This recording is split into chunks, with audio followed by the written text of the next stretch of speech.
The show's protagonist is a strange girl called Wednesday Addams. Despite her young age, the tiny girl displays little emotions and has an odd fascination with death. She is also known for wearing black and white gothic clothing, which everyone finds odd. Wednesday enters at her high school with a weird expression on her face in the opening scene. She discovers her brother, Pugsley, chained with an apple in his mouth, inside her locker. As she shoves him out, Wednesday gets a vision of the person who tormented her brother. We learn here that she is not a typical youngster. Wednesday has the capacity to see someone's past and future just by touching them. She comes into the swimming room with 2 bags full of piranhas after discovering that a bunch of bullies from the swim squad is behind this. Then she calmly lets the bloodthirsty piranhas loose in the pool. As the bullies flee in terror, Wednesday declares that nobody picks on her brother but her. In the next scene, we meet Wednesday's parents, Morticia and Gomez. They've had enough of their daughter's misbehavior and have decided to send her to the elite Nevermore Academy. All of the students at this institution have extraordinary powers, and they are taught how to manage them. Morticia and Gomez are both graduates of the same institution, implying that they, too, have superpowers. Meanwhile, a hiker sets off on his own through the woods near Nevermore Academy. Unfortunately, only a few minutes later, an unknown beast strikes and kills him. Later, the local sheriff discovers the disfigured corpse and starts examining the scene. Surprisingly, we find that this heinous murder is not the first of its sort. There have been others. There have been other such events recently. Wednesday then comes to the academy and meets with Larissa Weems, the principal who governs Nevermore with ease. She introduces her roommate to her. Enid is a werewolf who is the complete opposite of Wednesday in every aspect. Enid is a woman, a down-to-earth young lady with brightly colorful decor on her side of the room. Wednesday, on the other hand, is obsessed with all things dark and goth. Later, Enid takes Wednesday on a grand tour of the house academy while highlighting the 4 major school groups: Fangs, Furs, Stoners, and Scales. The Fangs are vampires or werewolves, Furs are vampires, Stoners are gorgons with snakes on their heads, and Scales are sirens, who are capable of manipulating others. Enid also shows her the school's most popular girl, Bianca Barkley, a stunning siren, and her ex-boyfriend Xavier Thorpe, a death artist, who can turn his paintings into reality. Meanwhile, as the Addams family leaves and Gomez unleashes Thing, a severed, live hand, the problem is charged with keeping an eye on their daughter. Wednesday attends fencing lesson the next day. There she will compete against the amazing Bianca. Following some back and forth, the females finish up with equal scores, so they decide to remove their masks and fight until one of them dies.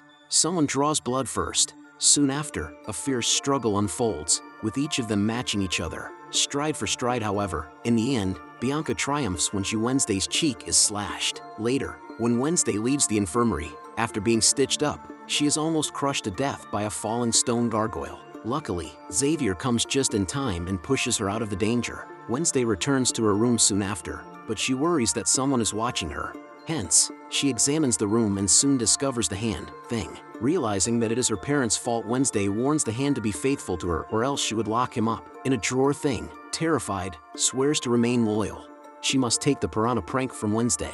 Obligatory therapy sessions. So, Principal Larissa drives her to her treatment appointment in Jericho, a little village outside of Nevermore. She meets with her therapist but says nothing. Wednesday, on the other hand, has a different plan. She excuses herself to use the toilet and flees. Via the window she runs across a guy outdoors by chance. She has a vision, where she watches the man's death. Wednesday rushes to a local coffee shop, terrified. There, she meets Tyler, the sheriff's son who also works as a barista. Tyler is having some problems. His espresso machine was having mechanical problems. The instructions are bizarrely in Italian. Fortunately, Wednesday can read Italian. She simply repairs the equipment, and in exchange, requesting a ride to the closest bus stop. But before Tyler can respond, a group of thugs dressed as pilgrims come at the shop and insult her. Wednesday attempts to ignore when she can't take it anymore. She strikes back and effortlessly slaps them down. After a time, Principal Larissa comes to the business with the sheriff and discovers the devastation. She berates Wednesday before driving her out from town, enraged. On their route to the academy, they pass a catastrophic vehicle collision. The victim is the same guy Wednesday saw in her vision earlier. Later that night, she performs a mournful melody on her cello on the hostel balcony. It's a full moon night, and numerous werewolves can be heard howling in the distance. However, Enid, who is a werewolf herself, says that she will not join them since she cannot shift herself. Meanwhile, Thing walks into Tyler's room and begs him to call Wednesday. Despite his fear, he agrees and the two begin video chatting. Wednesday requests Tyler's assistance. Meet her at the harvest fair the next day, stating that it will be enjoyable.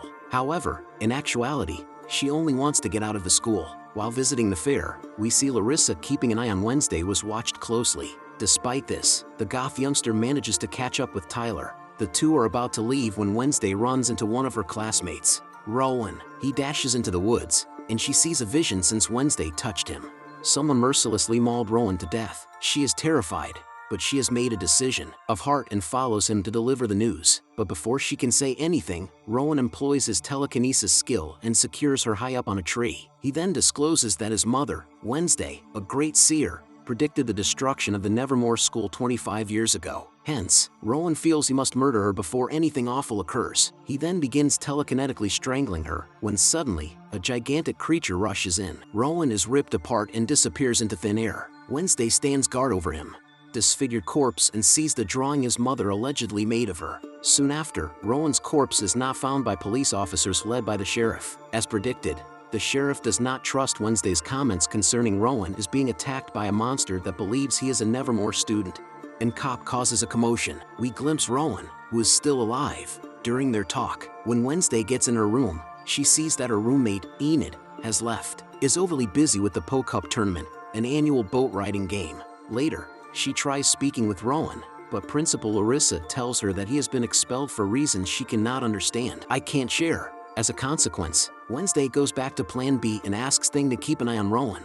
The picture then shifts to Rowan, who has arrived at the railway station, with Thing close behind him. After analyzing his surroundings, he sneaks into the toilet and disguises himself. Become that of an elderly guy. Unfortunately, Thing loses sight of him and misses the metamorphosis. Later, the elderly guy adopts the name Larissa. This shows that she is a shape changer. Now, for whatever reason, she is covering up Rowan's murder. With no other alternatives, Wednesday travels into the woods to investigate Rowan's murder. Clues: Tyler, who is stalking his father, is with her. After some time, she discovers Rowan sees a vision as she takes up her glasses. She sees a purple book in the vision, wherein Rowan obtained the drawing. Wednesday, without further ado, confronts her class instructor, inquires about the book, and the latter discloses that it belongs to her. Nightshades, a historic student society. The society, on the other hand, has been long defunct.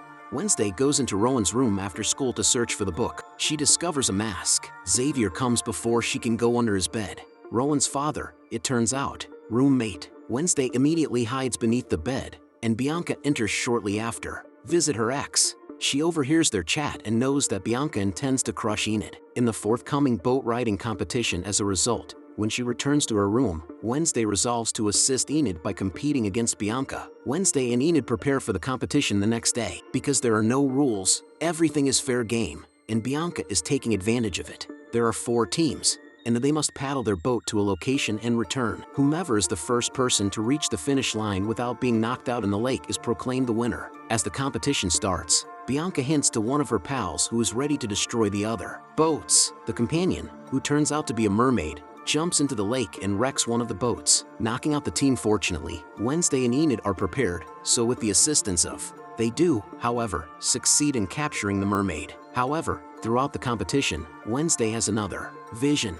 This time, she sees a blonde-haired version of herself, who informs her she is the one. Key: Wednesday regains consciousness, only to discover that Bianca's squad is winning the race. Unwilling to let up, she and Enid resolve to play dirty. They use Bianca's shady techniques against her, and ultimately win the tournament. With this, a non-siren team has won the prestigious competition for the first time in 4 decades. Principal later honors the victorious squad. Larissa, who presents the Po Cup trophy to Enid. Wednesday, on the other hand, is powerless. The attention, so she seeks refuge with Edgar Allan Poe, a former pupil of the Nevermore Academy. Suddenly, she notices a sign underneath the stone book he's clutching. It's the same sign Rowan engraved on the picture he gave her before he died. Mauled to death, Wednesday swiftly answers a series of puzzles engraved in the book and discovers a hint by snapping twice. A secret is revealed when she snaps twice. A passageway opens, exposing a secret room. Wednesday successfully locates Rowan's book, from which he had ripped the photo. She stuffs the book into her bag, but before she can go any farther, someone pulls a black bag over her head. When the sack is removed, she is surrounded by Bianca, Xavier, and a few other classmates, Nightshades Club members. It turns out that, despite the fact that the group had previously split, Principal Larissa quietly reinstated it. Xavier encourages Wednesday to join their gang, but she refuses and goes away. In the next scene, we see Principal Larissa advertising the annual outreach day when the Nevermore kids will have to mix by working among regular individuals, commonly known as normies at their institutions. When they get in town, Wednesday informs Xavier that his roommate may have been murdered. The latter does not believe Rowan is dead since he was simply banished. Despite this, Wednesday shows him the drawing done by Rowan's mother. Xavier examines it carefully and discovers that the guy in the photo is the founder of Jericho, Joseph Crackstone. Wednesday subsequently chooses to volunteer at Pilgrim World, the site of Jericho's history. There, she encounters Eugene, a little child she had befriended. In the beekeeping club, the two quickly begin conversing and studying their surroundings. Miss Arlene, the Pilgrim World's keeper, approaches the students shortly after. She offers them a tour and tells them about some of Joseph Crackstone's most treasured possessions. Wednesday learns more about the relics and discovers they contain original agricultural implements, dinnerware, and even the family chamber pot she would want to work there but is unable to due to a scheduling conflict,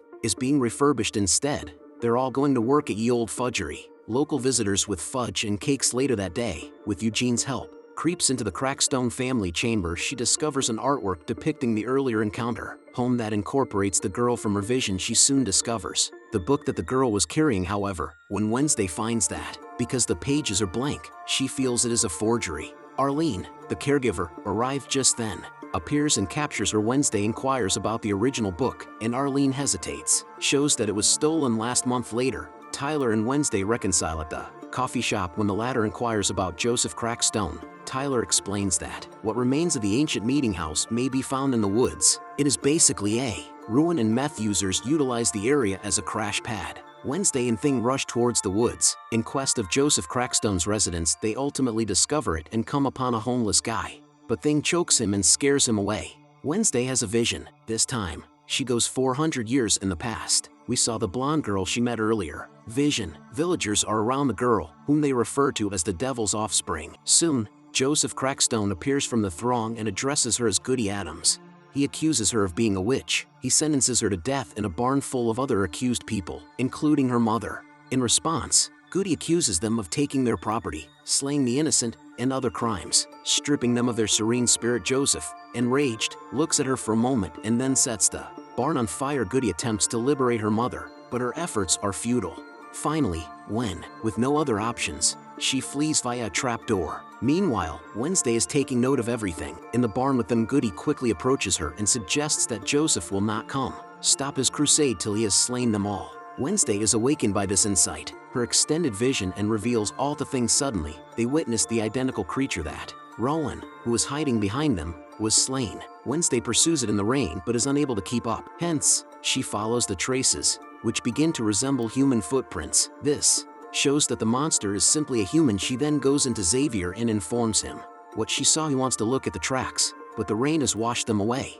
The next day, everyone gathers in the town square for the unveiling of a new statue devoted to Joseph Crackstone. Wednesday performs an instrumental rendition of Fleetwood Mac's Don't Stop Believin'. Stop with the Jericho marching band as the mayor and Larissa introduce the monument. However, calamity strikes when Thing, as per Wednesday's instructions, ignites the statue while others flee in terror. Wednesday's eyes shine as she hastily plays the cello. Later, Principal Larissa rips into Wednesday, thinking she was the source of the event. However, the adolescent denies doing anything and instead confronts Larissa for refusing to recognize the bloody Jericho was established on racial facts. That night, the homeless guy from earlier the creature attacks him, and his camera starts recording the scene. A few seconds later, when the sheriff and his team arrive to the woodland ruins, they discover the homeless guy has died. They uncover video on his camera that might disclose the identity of the perpetrator. After the photographs have been developed, the sheriff examines the killer's face, a nightmarish creature